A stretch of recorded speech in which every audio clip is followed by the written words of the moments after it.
مسکین پور شریف کے قریب ایک گاؤں تھا جس میں ایک لڑکا تھا غریب گھر کا،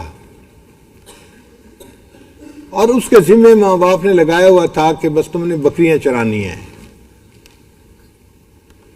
تو وہ 11-12 سال کا لڑکا تھا، صبح اٹھتا بکریاں لے کے جاتا، سارا دن بکریاں چراتا۔ بکریاں چرانا بہت مشکل کام ہوتا ہے، ایک تو گرمی ہوتی ہے، دھوپ میں بھاگنا پڑتا ہے، دوسرا کبھی کوئی بکری ادھر منہ مارتی ہے کوئی ادھر منہ مارتی ہے، تو ان کے پیچھے بھاگ بھاگ کے بندہ تھک جاتا ہے۔ اب یہ لڑکا گرمی کے اندر دھوپ میں ہر وقت بھاگ بھاگ کے نا رنگ کالا ہو گیا، جسم کمزور ہو گیا، پسینہ آتا تھا، ڈی ہائیڈریشن ہوتی تھی اور پینے کو پانی نہیں ملتا تھا۔ تو بڑی مشکل سے یہ دن گزارتا اور شام کو واپس آتا، اور جب واپس گھر آتا تو ایسے تھکا ہوا ہوتا تھا کہ بس آ کے بستر کے اوپر گر جاتا تھا، نیند آ جاتی تھی۔ اگلے دن جاگتا تھا تو پھر بکریاں چرانی، بکریاں چرا چرا کے اس کا نا ستیہ ناس ہو گیا تھا۔ ایک دن اس کو ایک دوست ملا، ایک دوسرے سے حال پوچھے۔ اس نے اس سے پوچھا کہ بھئی سناؤ تمہارا کیا حال ہے؟ اس نے کہا یہ بڑا مزے میں ہوں۔ وہ کیسے؟ کہ میرے والدین نے تو مجھے ایک مدرسے میں حفظ کے لیے داخل کروا دیا ہے، اور مسکین پور شریف کے مدرسے میں تو بجلی کے پنکھے لگے ہوئے ہیں، سارا دن گرمی کا ہم بجلی کے پنکھے کے نیچے بیٹھتے ہیں، اور جب پینے کا وقت ہوتا ہے تو ٹھنڈے پانی کا کولر لگا ہوا ہے، برف والا پانی پیتے ہیں، اور 3 وقت کھانا مل جاتا ہے، تو ہم تو میاں بہت مزے کی زندگی گزار رہے ہیں۔ اس لڑکے نے کہا کہ یار میرا تو کوئی حال نہیں، میں تو سارا دن بکریاں چرا چرا کے تھک جاتا ہوں، اور میرا تو دل کرتا ہے میں سب کچھ چھوڑ چھاڑ کے کہیں بھاگ جاؤں۔ اس نے کہا کہ تم بھاگتے کیوں؟ میرے ساتھ آ کے مدرسے میں داخلہ لے لو۔ اس نے کہا تم مجھے لے جاؤ گے؟ اس نے کہا میں لے جاؤں گا اور اپنے استاد صاحب کو کہوں گا آپ کو داخلہ دے دیں۔ لو جی، اگلے دن یہ لڑکا اپنے ماں باپ سے بھاگ کے دوست کے ساتھ مدرسے پہنچ گیا۔ دوست نے مدرسے جا کے بتایا استاد جی میرا ایک پڑوسی ہے، اس کو ماں باپ نے میرے ساتھ بھیجا ہے، آپ اس کو داخلہ دے دیں۔ تو استاد مطمئن ہو گیا کہ چلو بھائی ماں باپ نے بھیجا ہے، اس کو داخلہ دے دیتے ہیں۔ انہوں نے داخلہ دے دیا۔ اب یہ جو بکریاں چرانے والا بچہ تھا، اس نے وہاں پر قرآن پاک یاد کرنا شروع کر دیا۔ اللہ کی شان دیکھیں کہ اتنا یہ ذہین تھا، اس کو خود بھی پتہ نہیں تھا کہ میں اتنا ذہین ہوں، اتنا اچھا سبق یاد کرتا، اس کی کوئی غلطی نہیں آتی تھی، اور پھر اس کی تجوید اتنی اچھی تھی کہ یہ پڑھتا تھا تو بس کوئل جیسی آواز اللہ نے اس کو دی ہوئی تھی۔ یہ پڑھتا تھا تو بس ساری کلاس کے لڑکے اس کا قرآن سنتے رہتے تھے، یہ کتنا اچھا پڑھتا ہے۔ اب جب امتحان ہوتا اس کے 100 میں سے 101، 100 میں سے 101 نمبر۔ ایک مرتبہ ہم وہیں مسکین پور شریف میں تھے، امتحان ہوا تو لسٹ لگی تو اس کے 101 نمبر تھے 100 میں سے۔ میں نے قاری صاحب کو کہا کہ قاری صاحب ہم لوگ بھی یونیورسٹی میں پڑھ کے انجینئر تو بنے ہیں، لیکن لگتا ہے کہ ہمیں آپ سے گنتی نئے سر سے پھر سیکھنی پڑے گی۔ کہنے لگے وہ کیوں؟ میں نے کہا 100 میں سے 101 نمبر کیسے آ جاتے ہیں بھائی؟ کل نمبر تو 100 ہیں، تو 101 نمبر کہاں سے آ گئے؟ انہوں نے کہا بھائی 100 میں سے 100 نمبر تو یہ لیتا ہے، اور اتنا اچھا یہ پڑھتا ہے کہ اس کو اعزازی طور پہ ہم 1 نمبر اپنے پاس سے دے دیتے ہیں، اس لیے 100 میں سے 101 نمبر اس کے ہوتے ہیں۔ اور واقعی ایک دن ہم نے اس کو دیکھا اپنی آنکھوں سے، عصر کے بعد بچے پڑھ رہے تھے اور میں اپنے کمرے میں بیٹھا مراقبہ کر رہا تھا۔ اچانک سورہ یوسف پڑھنے کی آواز آئی۔ اب مراقبے میں وہ آواز جب مجھے سنائی دی تو میں حیران، یا اللہ ایسی آواز سے اتنی اچھی سورہ یوسف کون پڑھ رہا ہے؟ تو میرے لیے مراقبے میں بیٹھنا مشکل ہو گیا، میری توجہ بار بار ذکر سے ہٹ کے قرآن کی طرف جائے، وہ یہ پڑھ رہا تھا۔ 5-4 منٹ تو میں نے کوشش کی، پھر میں نے کہا کہ بھئی اس مراقبے کا کیا فائدہ۔ میں اٹھ کے باہر آیا تو دیکھا پوری کلاس کے بچے بیٹھے ہوئے ہیں، استاد بیٹھے ہوئے ہیں، اور وہ بچہ بیٹھ کے سورہ یوسف پڑھ رہا ہے، آنکھیں اس نے بند کی ہوئی ہیں اور لگا ہوا ہے سورہ یوسف پڑھنے میں۔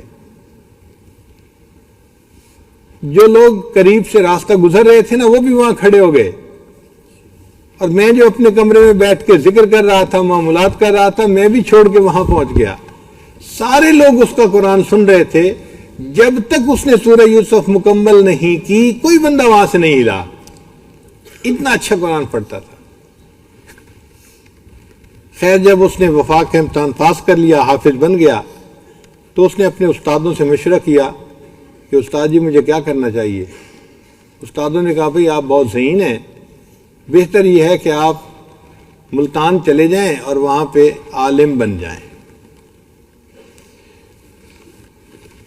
تو یہ نوجوان بچہ جو تھا یہ ملتان آ گیا اور وہاں آ کے یہ عالم بن گیا۔ اب عالم بھی بن گیا اور حافظ بھی بن گیا۔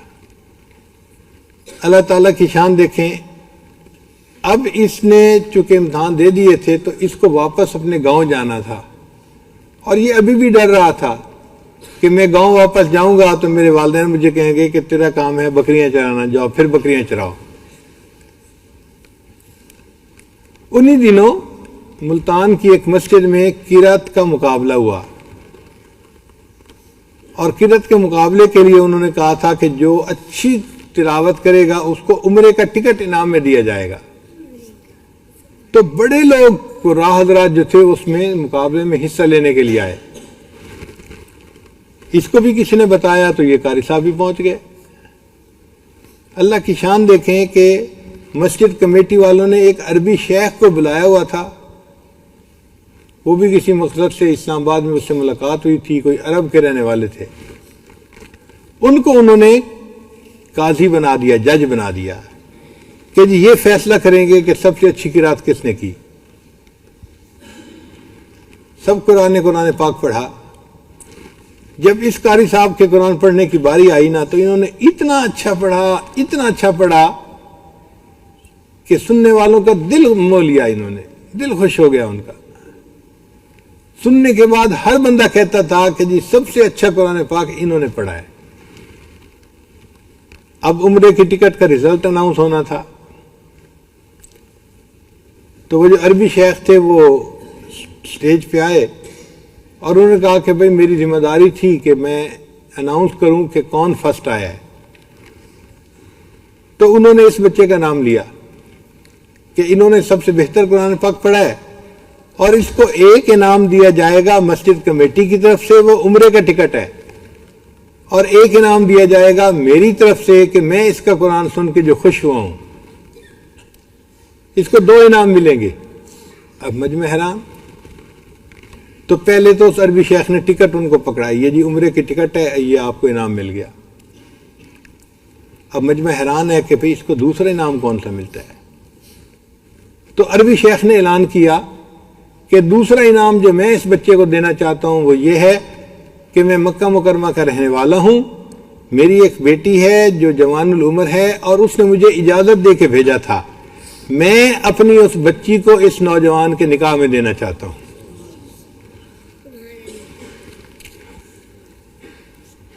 اس لڑکے نے اپنے استاد سے مشورہ کیا، استاد نے کہا تو دیہات کا رہنے والا ہے، تجھے کس نے رشتے دینے ہیں، تیری قسمت ہے، اگر عربی شیخ تجھے رشتہ دے رہا ہے تو قبول کر لے۔ لڑکے نے ہاں کر دی اور اسی مجلس میں اس کا نکاح بھی پڑھا دیا گیا۔